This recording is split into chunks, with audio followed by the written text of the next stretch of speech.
Good morning, everybody, and welcome to the first webinar in the series of webinars on neonatal occupational therapy for enhanced level practitioners. We are very excited to have brought out a series of webinars and great to have all of the interest, and we hope that you will learn a lot from these. So just to introduce myself, I am Laura Kromhout and I work as the clinical lead neonatal occupational therapist based at King's College Hospital in London. So just a little bit about the background of this program that we're running. So the program is part of a collaboration between the Royal College of Occupational Therapy and Health Education England, and it's aiming to shape the future of the AHP workforce. And although it's produced by Health Education England, it can be used by people in all 4 nations. And this webinar series is aimed at occupational therapists who are already working in neonatal care, so working at that enhanced level of practice. So we would hope that you will kind of gain more of a kind of refresher and kind of covering aspects of neonatal OT that you are probably already familiar with. So hopefully you won't be learning too much new information, but more kind of just reinforcing and a refresher of skills that you're already using. And it's part of a wider blended learning program that includes webinars. So there are 3 webinars in the series. Today is the first one. And then also there'll be an in-person workshop, which will come out at a later date. So today's webinar is all about infant occupations, parental occupations, and co-occupations. So the webinar today will cover looking at occupations within a practice model. We'll look at infant occupations. We'll have a recap of parental occupations, co-occupations. Then we'll look at kind of applying those occupations to the neonatal OT practice. We'll have a look at a case study, and then we'll have a bit of a reflection of the key learning points at the end. Just to say as well, this webinar will probably be around 45 minutes, and there will be some time at the end for questions and answers. So at any point during the webinar, if you have any questions that come up, pop them into the Q&A box. You should see the option on your screen. And we will cover those Q&As at the end. So the learning objectives from this webinar, as I said, it should just be around consolidating and kind of refreshing your knowledge. And so we would hope by the end of this webinar that you have consolidated your understanding of what occupation means in the neonatal context as it relates to the infant, consolidating your understanding of occupations in the neonatal context as it relates to the parents, consolidating your understanding of occupations in the neonatal context as it relates to infant and parent co-occupations, and then being able to apply your understanding of occupations to occupational therapy practice within neonatal care. So there is a webinar coming up on frameworks and models within neonatal OT. So we won't go into too much detail today looking at models and frameworks, but it's always really good to kind of frame what you're doing in your OT practice within a model. So we'll briefly cover a couple, but we won't go into depth today. So hopefully you're all familiar with the PEO, or the Person, Environment, Occupation model by Mary Law. And this is a really, really nice model, I think, to apply within neonatal OT practice, because it gives us a really good understanding of each of the different aspects we're looking at within OT practice. And then, of course, trying to optimize occupational performance by optimizing all of those different factors, and then trying to help to overcome barriers and facilitate function. So we won't look at the person and environment factors today necessarily, but as we know, they overlap. And so there may be elements of it that comes in today. It is quite difficult to unpick and just focus on occupations, but that's what we'll aim to do as much as possible today. Obviously, we're thinking about the kind of neonatal ICU and HDU and special care baby units as the primary environment that we would be looking at today in terms of occupations in our practice within neonates. And just to highlight, when we think of the person factor within neonatal practice, we're not only thinking of the infant as the kind of person or patient or client that we're working with, but that infant is also impacted by the parents, the primary caregivers, and their ability to perform their occupations and their roles. So we will be looking at parent and those co-occupations as well as the infant. And I've just brought in a quote which I really like from D.W. Winnicott, just to say that there is no such thing as an infant, which means that, of course, when you find an infant, they don't come without that maternal care. And without that maternal care, there would be no infant. And so it's really important in our OT practice that we're considering not just looking at the infant, but thinking about those primary caregivers and all of that kind of maternal care that that infant is getting, which is impacting the infant's occupational performance. So just one other kind of framework that I wanted to mention today. Again, I won't go into too much detail about it because that will come up probably in a later webinar, but just because it gives us a really good framework to use to enhance our kind of understanding of the infant on the neonatal unit. So the synactive theory was developed by Heidi-Lisa Els, and it really is just a framework to help us to understand preterm infant behavior. So the framework breaks down the infant's subsystems of their behavior and our understanding of it into 5 different subsystems. So there's the motor subsystem, autonomic, state, attention and interaction, and self-regulatory. And those terms and those subsystems probably sound quite familiar to you because it's something that we use within our assessments of the infant within occupational therapy on the neonatal unit. So you've probably come across a lot of these before, but that is just the kind of intrinsic subsystems of the infant. And that's how they kind of express, and it's the cues we're looking for, and it's you know, those kind of internal functions of the infant. So the framework also looks at that kind of innate, predetermined developmental trajectory of the baby at different postmenstrual ages. So that kind of suggests that the infants come with this predetermined developmental plan, which is then impacted obviously by the environment that the infant is in.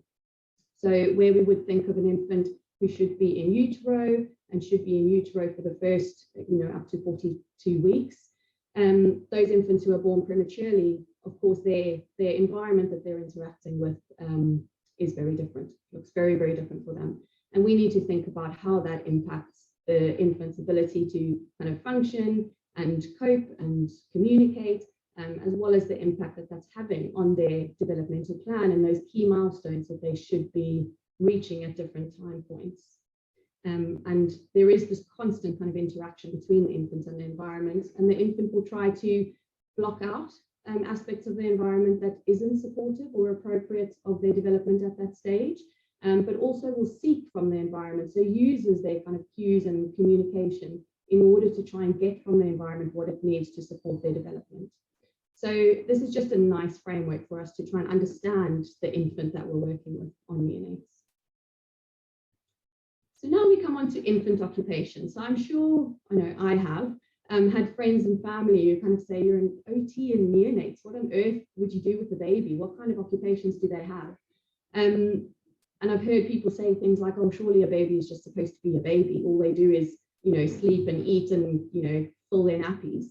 And that's exactly what we're trying to do, is allow babies to be babies and do all of the things that are necessary for them to be a baby within an environment that really isn't conducive or supportive to their development and helping them just to be a baby. Of course, the neonatal ICU is very, very important in terms of life-saving, you know, medical intervention, but we know that that has an impact on the infant's ability to perform their occupations and to thrive and develop.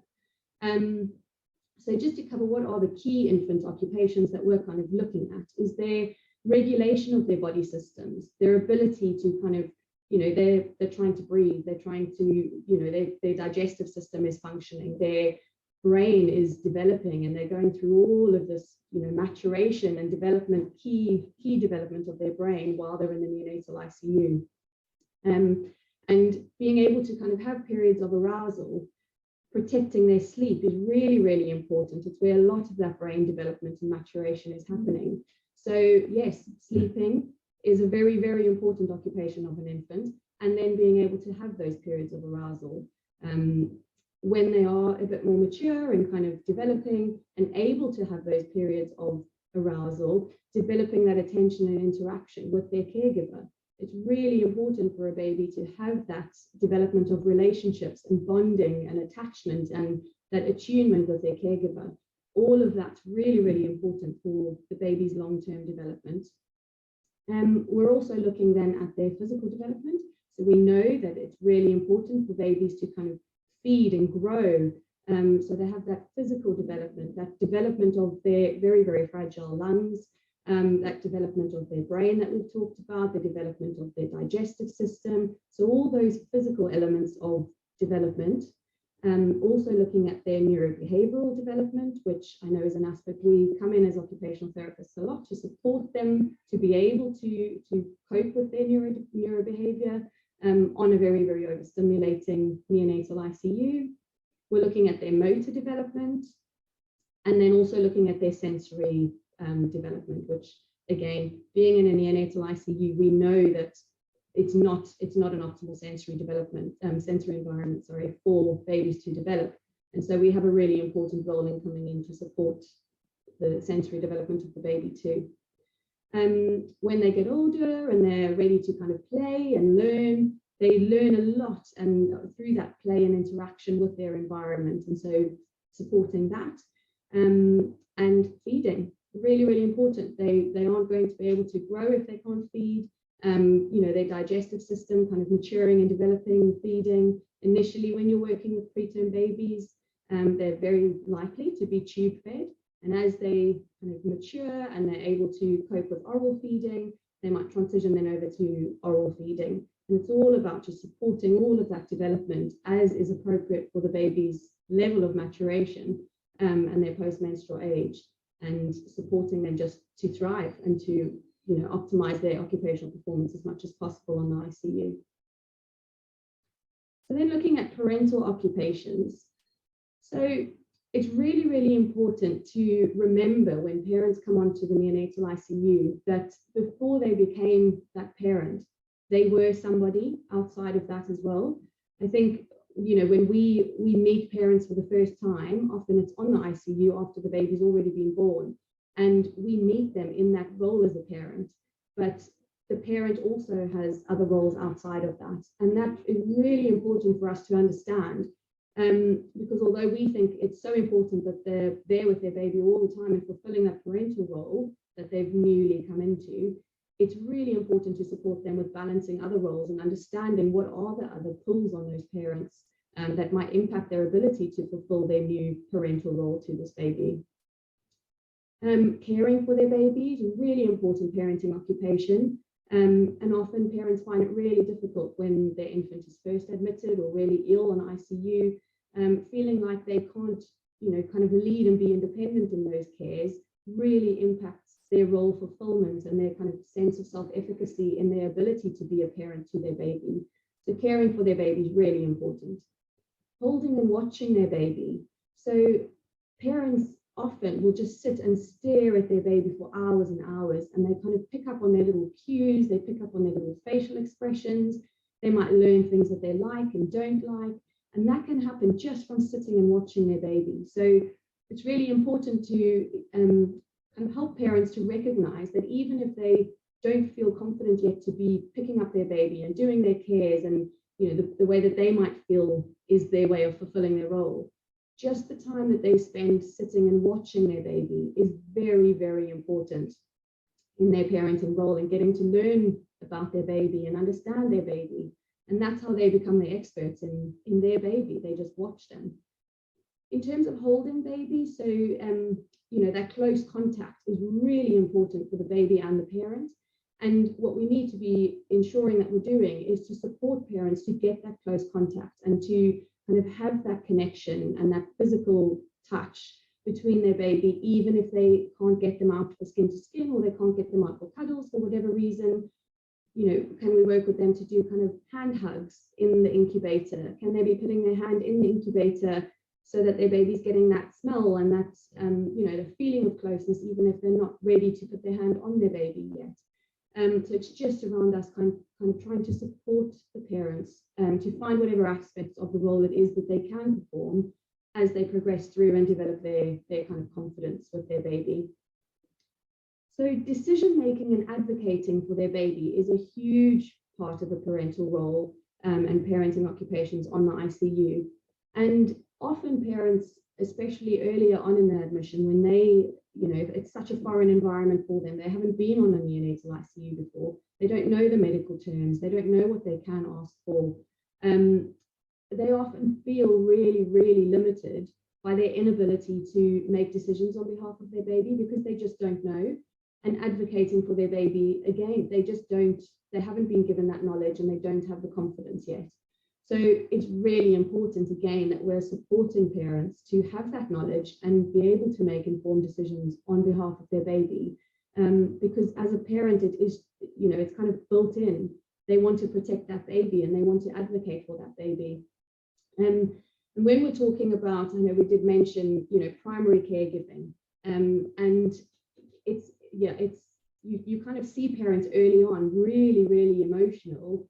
And I've seen nursing staff as well, when they step in as that primary caregiver role as well in the neonatal ICU, really emotional watching babies, being distressed or seeing babies in ICU and not feeling like they can advocate or not feeling like they can make a difference for that baby. So it's really important that we support parents to feel confident to do those.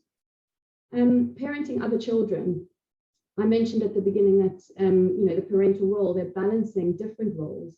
They may have other children at home as well. And so, there have been occasions on neonatal ICUs that I've come across where, staff members might say things like, oh, that parent's not coming in very often, we need to refer to safeguarding.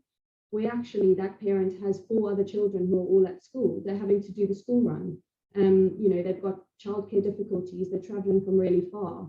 So what is it that they need to be doing outside that's stopping them from being able to be there all the time for their baby or fulfill those parental roles?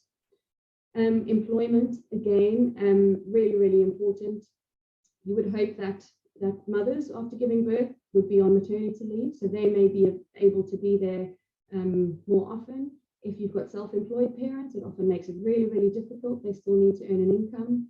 And you may particularly find that fathers on the neonatal unit or one of the partners in the parenting relationship has to go back to work. They can only take a certain amount of time off, and then they've got to generate the income for the family.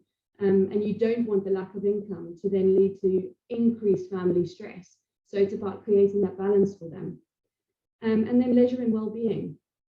So I've included maternal mental health here.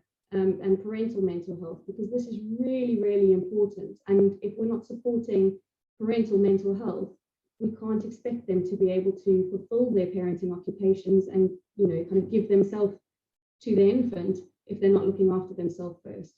It's a huge element that comes in on the neonatal ICU, and parents are often in a state of trauma.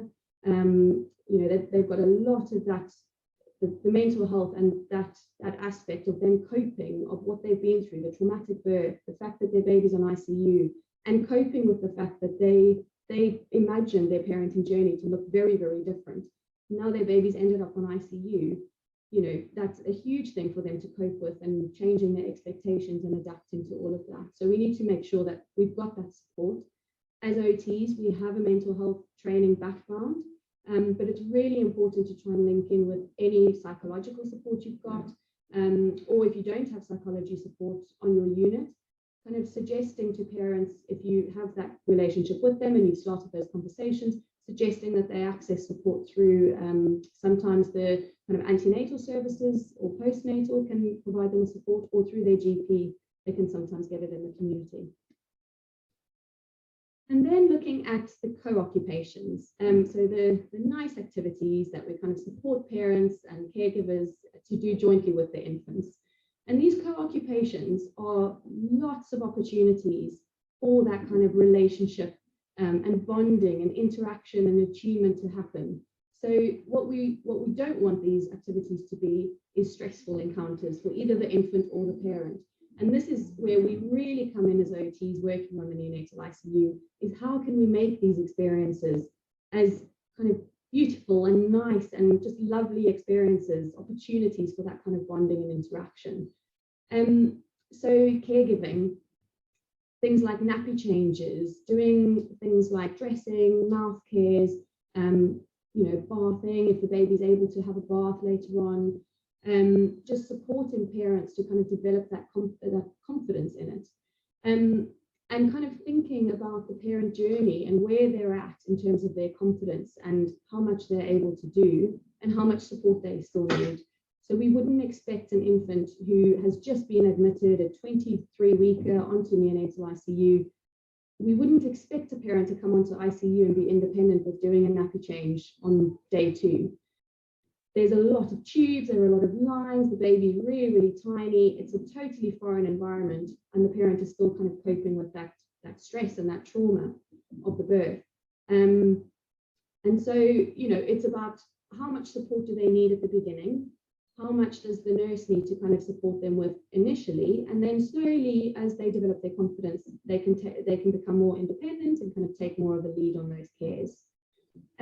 Feeding. So even early on, before a parent can do oral feeds, they can start to do things like, you know, learning to hold the NG tube feed while they're having the tube feeding, getting involved in that side of things. You know, maybe the nurse initially is doing the aspirates and checking the pH of the tube, but then the parent, once she sets it up, could then, you know, hold the tube while the baby's having a feed. Can they get them out for cuddles and then hold the tube while they're having their feed, so that they've still got that closeness and that connection during a feed time? So even if the baby's not yet on oral feeds, that's still something the parent can really get involved with, and it can become a really positive experience for the parent and for the infant.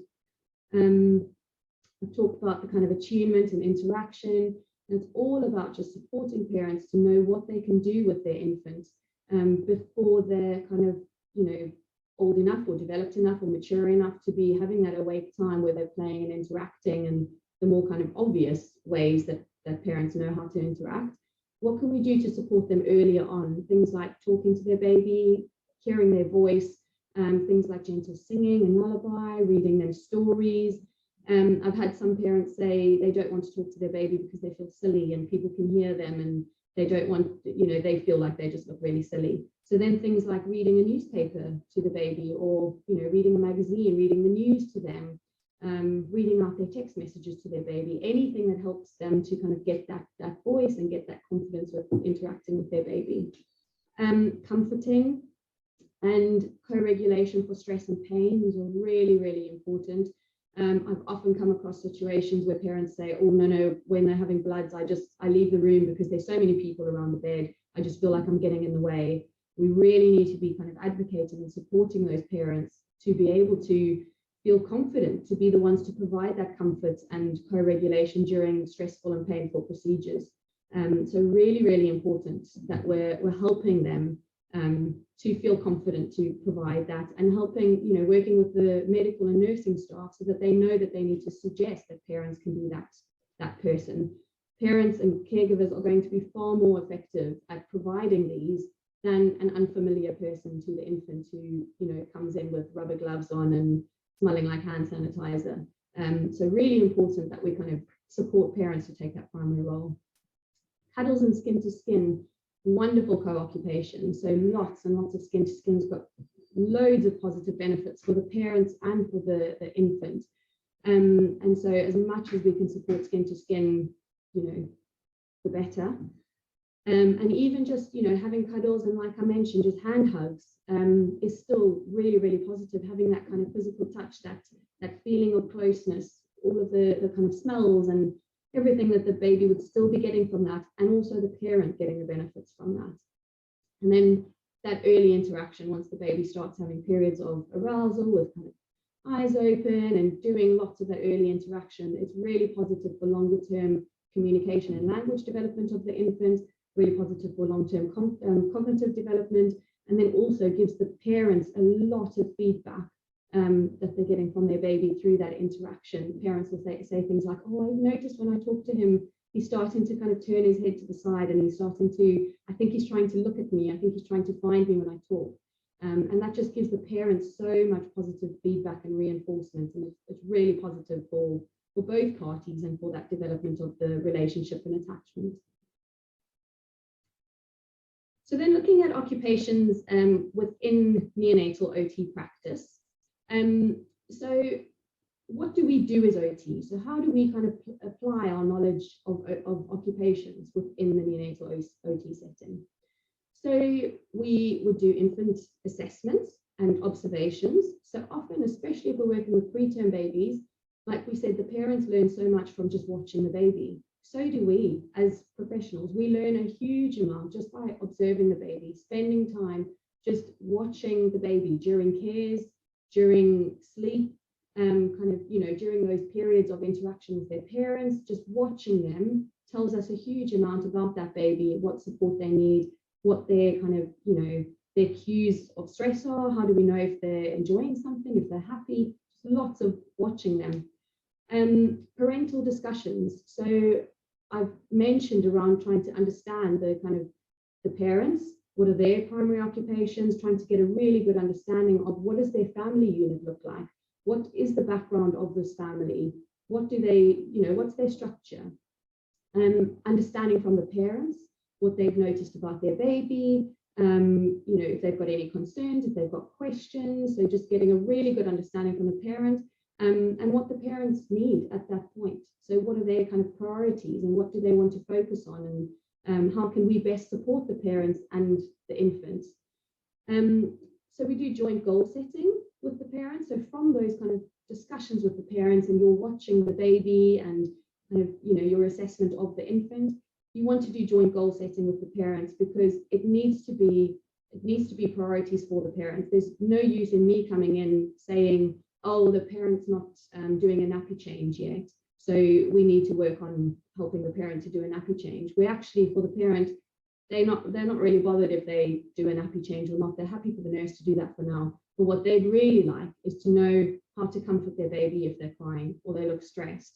How can they help their baby to settle? So it's important that we set those goals from the priority of the parents and the family. And then we would look at intervention focused on overcoming any of the kind of barriers and helping the family and also the care staff, so nursing staff, medical staff, to look at adaptations or any strategies so that we can support occupational performance for the infant and that family. It's really important to, in part of your assessment, is to speak to the nurses. They spend hours and hours with those babies. They know them really, really well. So get them involved in your assessment. Make sure that you're having those conversations with them, rather than kind of, you go see the baby with the parent, you don't get the nurse involved, but then you're trying to give recommendations to the nurse on what needs to be implemented. So make sure that, you're working with those nurses. They can be a really key resource in your work with infants and families. They often know a lot about the parents that we don't know either, because the parents, again, spend lots of time at the bedside and they're with the nurse.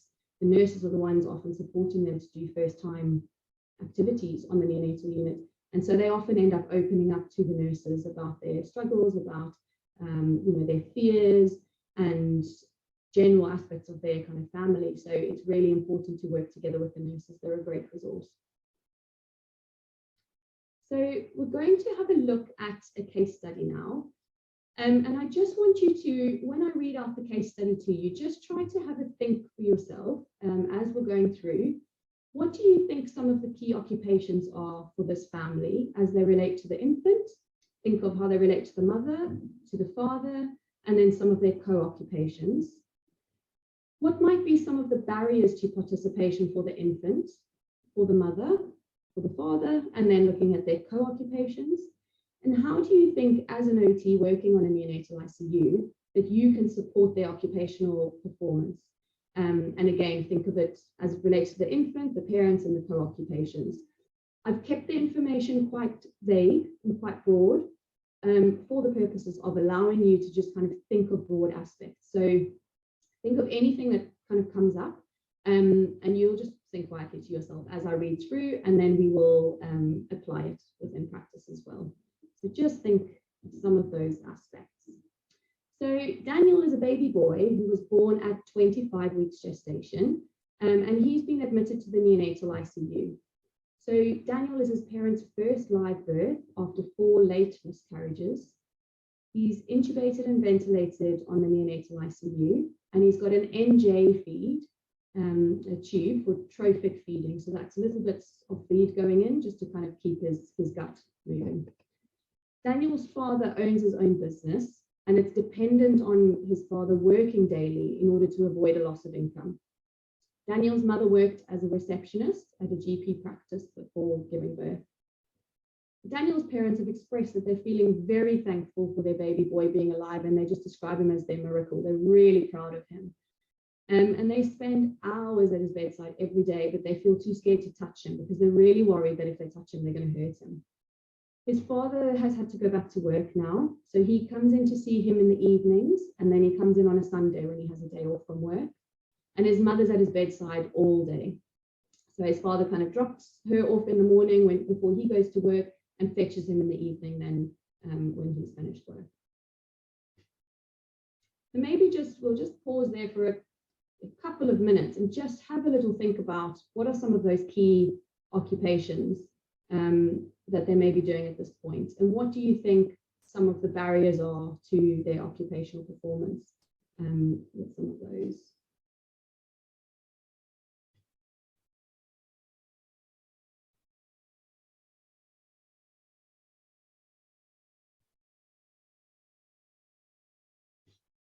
Okay, you can take some time afterwards to have a think of some more of those. But I thought what we would do now is try to apply this to the Canadian Occupational Performance Measure.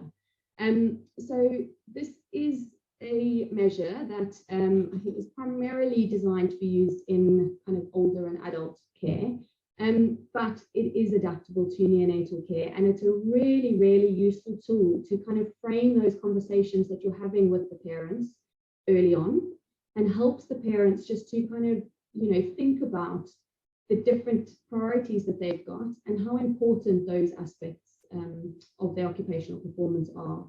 So you can use this in practice to have those conversations, and it helps to give structure and helps the parents to kind of frame what you're talking about.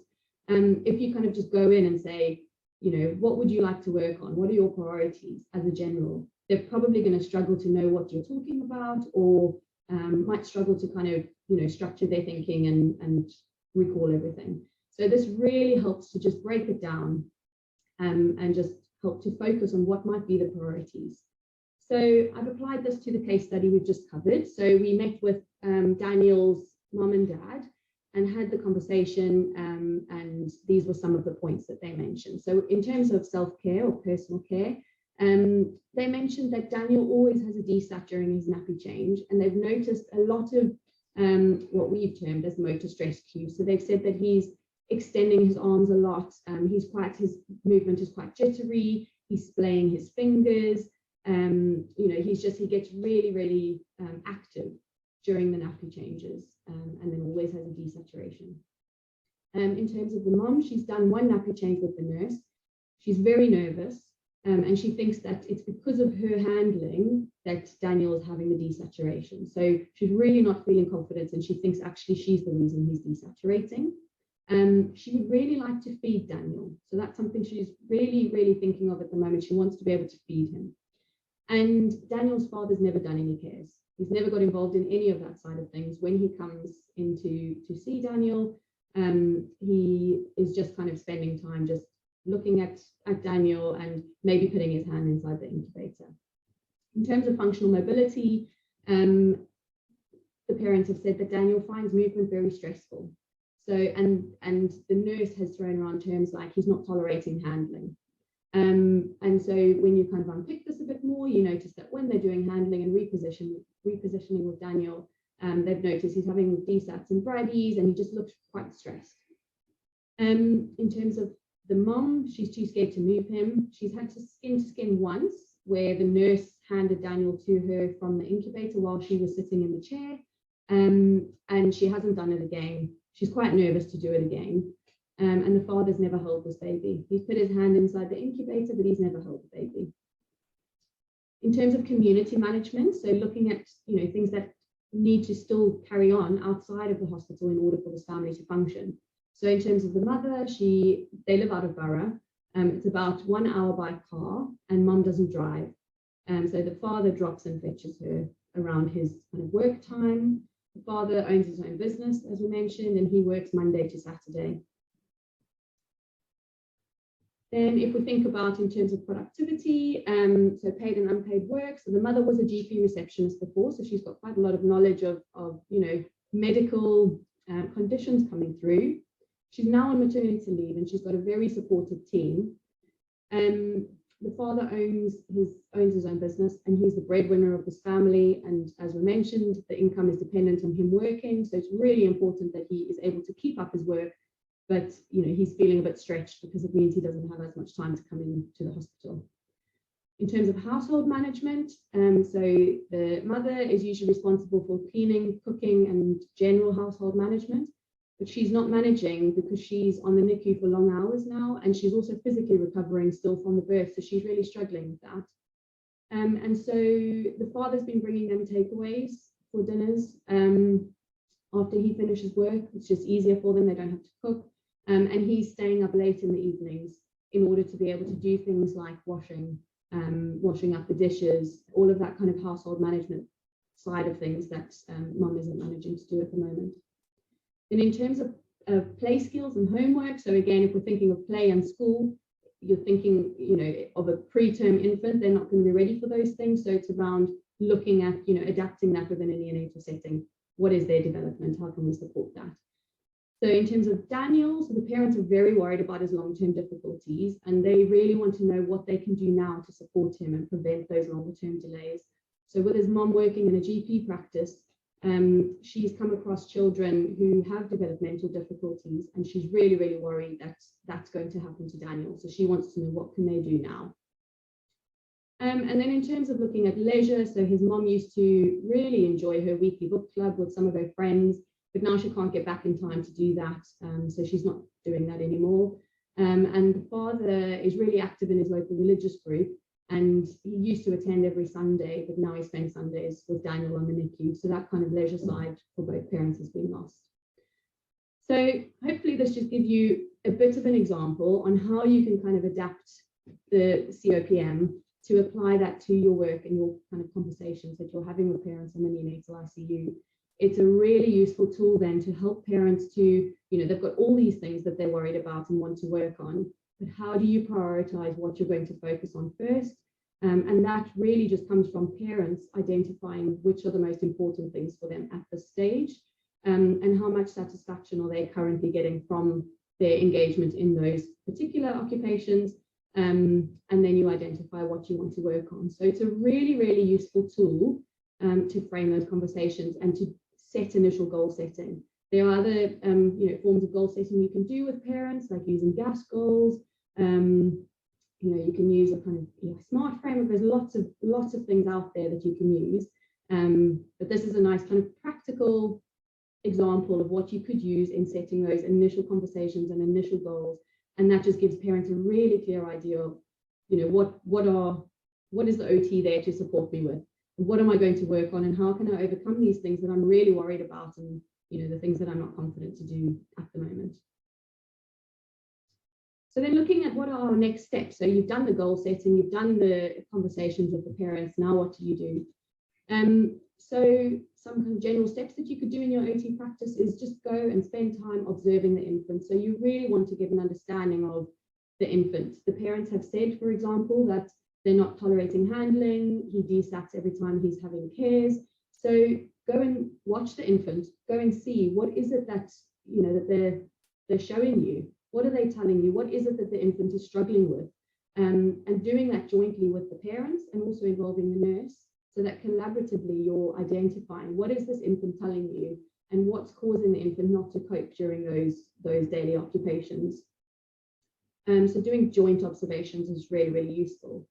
And then we really want to, so this example that we've used in our case study, the parents have identified that they want to be involved in cares, for example. So if that was one of the priorities, you want to support them and empower them during cares so that they can become more and more independent and feel a sense of satisfaction from their involvement and in their role as a parent.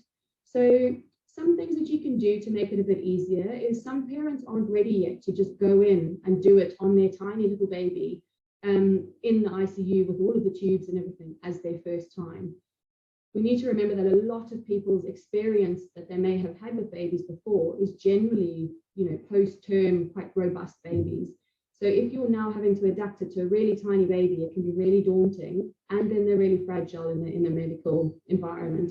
So things like doing demonstrations and practicing using demonstration dolls might work for some parents. Some parents might not want to do that, but it's just an option you can consider. It's just in terms of, demonstrating to them, letting them practice without all of that pressure so that they get really confident with their handling and their ability to do a nappy change. For example, for this dad who's never done a nappy change before, he might want to practice how do nappies work before he's actually applying it to his baby in the incubator. And using scaffolding. So maybe, the nurse needs to do majority of the nappy change at first, and the parents are doing the last couple of steps. And as they get more confident, they can gradually do more and more of the nappy change until they're doing it themselves. Again, with the feed, you can apply it to any aspect of their cares, just to gradually get them more and more confident with them. And then something that's quite nice to do jointly with the parents. This is just an example I've taken. It was an attachment after one of the eLearning for Health modules. So go and have a look. There are some attachments and you can download these. And it's just to develop a care plan for this baby. So based on your observations that you've done of the infant, those joint care observations, the joint goal setting that you've done with the parents, you've identified what is it that this baby needs, what is it that the parents need, and how can you best support that? And you can write that up into a care plan, which is displayed at the infant's bedside. And that just helps everybody to know, how does this baby cope best? What are the signs of sensitivities that we're looking for in this baby? What does this baby show as their stress cues? Sometimes, they're not as obvious, especially with the little babies. It's not as obvious to see how they're stressed. If people are waiting for a 24-weeker to cry as a sign that they're stressed, they've waited far too long and they're probably not going to see the baby cry. Because that's really difficult for a preterm baby to get to. So it's around understanding how does this baby communicate, and how can we support them? What are the coping strategies that work best? And this is things that the parents might have said, oh, I notice if I just talk to the baby, or if I put my hand on him, he calms immediately. And those are the things you're going to build in. So you want it really to come from the parents. What have they noticed? You're doing this collaboratively with them. And then have a bit of a plan of activities if there are things that you want to add in around developmental care aspects. Do you want to add in, that staff are helping to facilitate skin to skin and cuddles for the parent every day?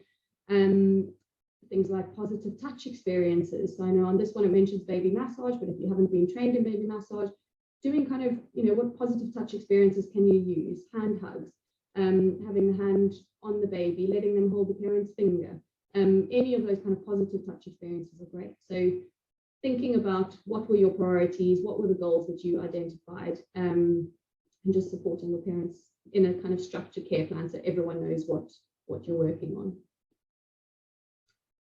So I know that was a very quick whistle-stop tour, but hopefully that's just kind of reinforced all of the knowledge that you've already got around what are those infant occupations that we really are trying to support, helping the parents to optimize their parenting occupational performance, looking at how we can best support those co-occupations and what are the co-occupations, and then applying it to OT practice. So we've looked at kind of using the COPM as a practical way of implementing it and applying it to OT practice, possibly developing a care plan. In the in-person workshops, which are upcoming, you will be having opportunities to apply this learning within a very practical setting. So hopefully that will give you some more ideas, and hopefully today's webinar has just kind of sparked your thinking and your learning and your knowledge on, how can you best understand the infants and families you're working with, and how can you best understand their occupations and how we support those. So in terms of reflection and feedback, you will be sent around these slides after the webinar. There's a 5-minute reflection tool, which may be really useful for you to capture your learning from today. It's a really quick tool to use, and it just helps you to kind of put down those thoughts, put down, any reflections you had from today can be really useful to capture your learning, and it's really good to kind of keep in your CPD folder as well. And then if you would be happy to please provide some feedback, it just helps us to know kind of how we can develop the program further. and any feedback you've got from today's webinar. So if you follow the links in these slides, that will take you there. In terms of further resources and sources of support, so the Neonatal OT practice guidelines are really helpful in just kind of structuring. If you haven't had a read of that yet, I can definitely recommend it. There is the eLearning for Health Foundation level eLearning program, if you haven't done that yet. And then also the Royal College of OT CYPF Neonatal Specialist Section Forum. If you're not a member yet, I can definitely recommend joining. It's a very active forum, and there are lots of kind of resources and sharing and learning, and yeah, it's a really useful forum to be a part of. Just some references, and thank you very much. We will go over to some questions now, if there are any questions in the question box. Fabulous, Laura. Just a big thank you from me and from everyone who's taking part in this session this morning. A really wonderful overview of occupational therapy and neonatal care. So yeah, thank you for your time in preparing and presenting this webinar today. So we've got just a couple of questions. So if you'd like to pop any more in the Q&A box, using the Q&A box at the bottom, that's great. So I'll just ask a couple while people are getting their other questions together. So the first question here, our role in helping babies to be a baby in the neonatal care environment was really interesting, to enable them to do the things that they're supposed to be doing in an environment that they're not supposed to be in yet. I thought that was a really interesting start to your presentation. How do we communicate or share that concept with families in their early days, I guess? I think probably a good place to start with that. I think in our conversations that we're having with parents early on, it's really useful just to try and get their understanding of what do they expect of their baby at that stage. So just kind of asking parents and understanding, you know, where is their kind of understanding and knowledge of baby development at that point? What are they expecting their baby to do? I know, for example, I've had parents who I've spoken to early on of, say, for example, a 28-weeker who's now maybe 34 weeks. And they've said things like, oh, my baby's 6 weeks old. At 6 weeks old, they should, you know, start smiling. Why isn't he smiling yet? And it's just really getting that understanding from parents and then kind of building into your conversations with them, you know, in terms of explaining to them around preterm baby development, what we would expect at that age. And I think in breaking down their priorities, you can kind of build it in as they're identifying their priorities in terms of what you're going to support them with. You can build in what you'd almost expect for the babies at that age in your conversations. So what you don't want to do is go in right at the beginning and say, here's all this information on baby development, and this is what you should expect, and this is how we help them to be babies. Because it's going to be a lot of information and a lot of kind of overload and overwhelming for parents. So it's, I think more useful to build it into the practical work that you're doing with parents and use those forums, you know, to slowly kind of build in information and address questions that come up. And they will ask you questions, or they'll say things like, oh, I don't know, or why aren't they doing this, or should they do that? And that's where you can kind of build in slowly but surely, helping them to understand their baby. Really, lots of work with them as well. You'll get a lot of information.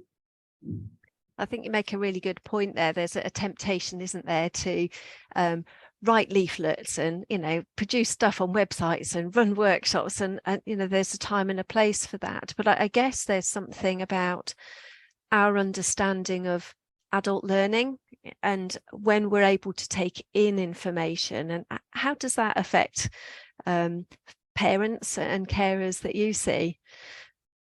Yeah, that is something really important to think about, is different learning styles. And I think particularly, I know I mentioned around parental mental health, especially when they've gone through a traumatic birth. Often when you first meet parents on the neonatal unit, they've met so many people and they've had so much new information and they've got so many questions, but they're not able to take on information because they're so emotionally fragile, and all they're thinking about is my baby going to die?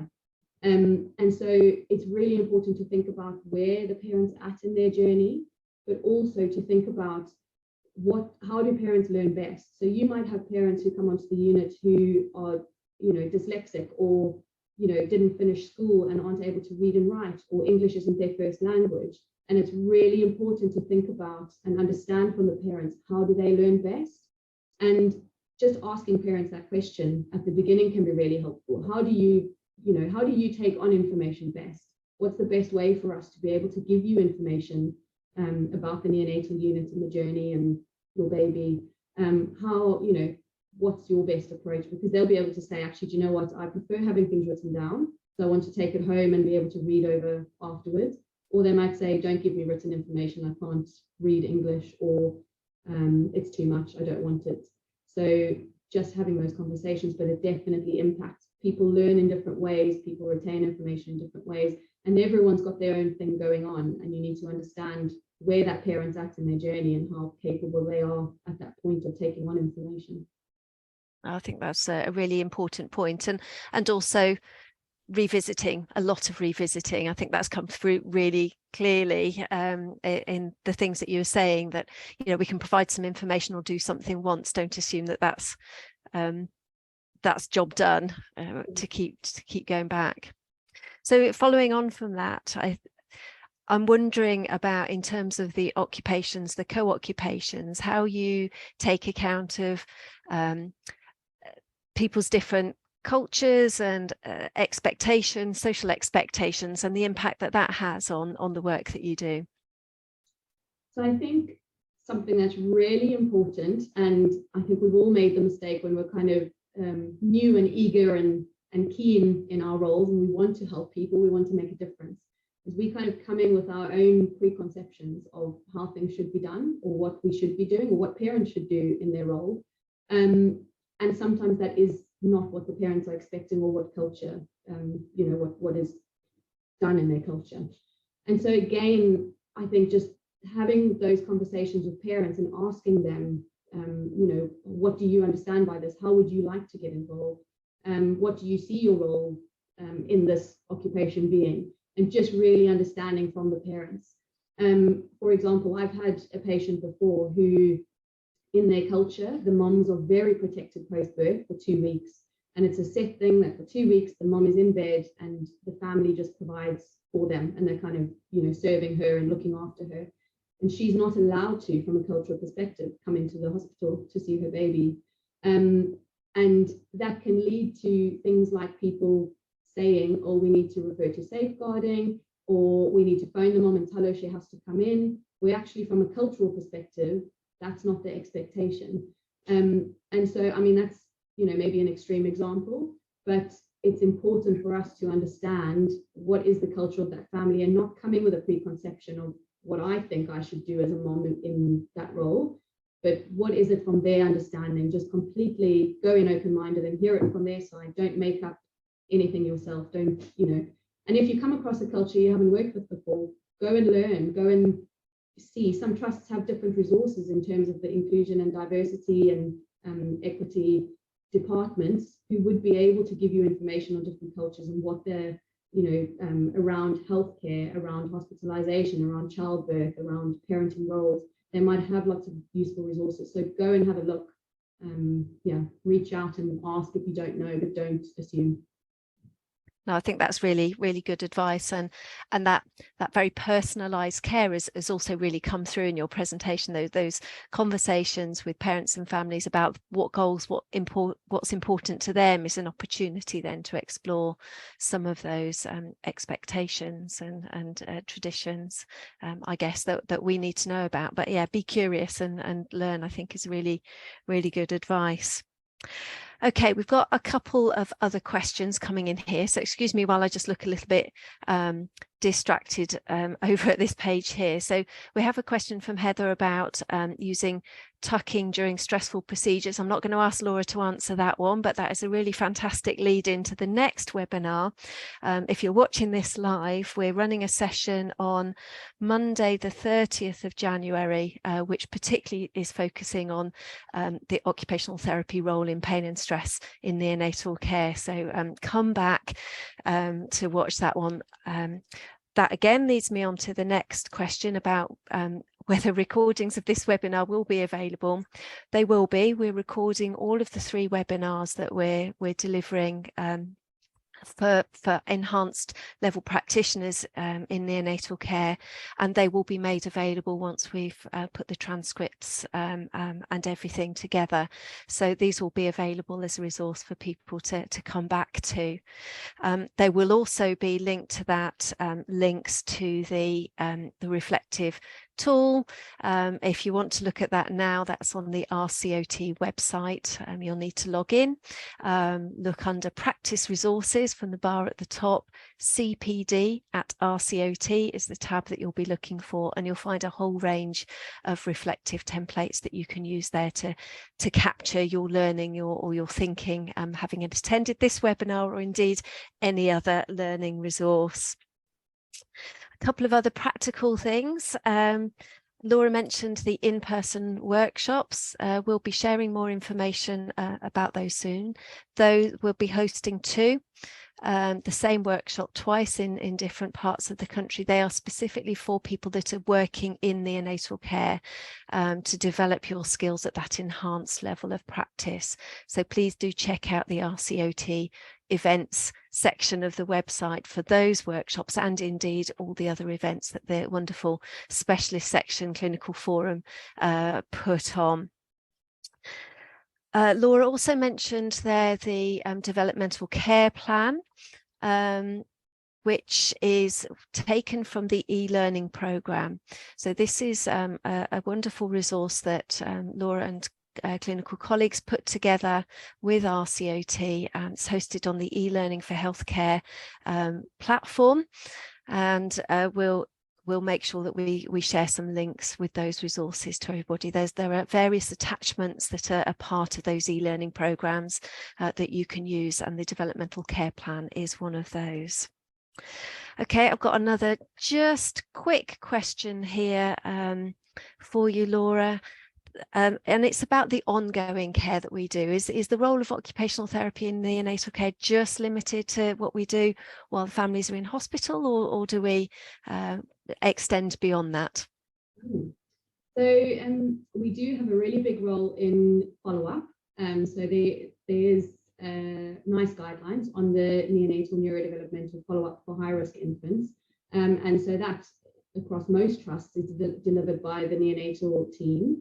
And that's around the monitoring and surveillance to make sure that these high-risk infants are followed up and any difficulties are identified early on so they can be referred to community services for early intervention and ongoing support as necessary. We do also have a huge role. I think this is where neonatal OT gets really exciting, is the limits are kind of endless of what we can do. You know, that transition to home is really, really important. And obviously we support parents in hospital. Once they get home into their home environment, trying to kind of translate those skills over and, you know, helping the baby to adapt to a very different environment, a much less stimulating environment often. Parents often need a lot of support. So that kind of transitional support, where there is limitations in amount of OT funding on neonatal units across the country, that often is something that units aren't able to provide. For example, it's not something we provide at the moment, but I think there is still that ability to allow parents to know that if they're having specific difficulties, they can contact you, and having those conversations with parents to support them if they're struggling with anything at home. But absolutely, we have that role in helping to transition to home and also supporting that follow-up and monitoring and surveillance. This is where, so I've just mentioned, we don't have that service within our trust to do that transitional support. We've liaised and linked in with our local community team in order to kind of collaborate and work together for this high-risk population and making sure parents have that support. Primarily that transition to home, what we're finding at the moment is the parents needing support rather than the infant, which makes it a little bit difficult to refer to community teams because they won't pick up the parent who's needing support.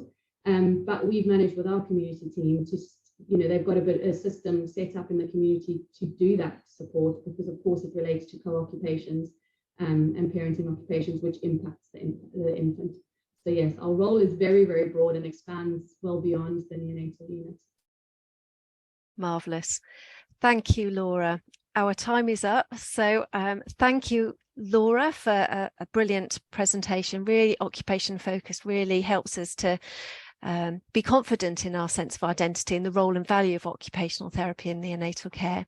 Thank you to our participants for your questions, and we look forward to seeing you at our future events. Please do keep an eye on the RCOT events page to find out more. Thank you and enjoy the rest of your day.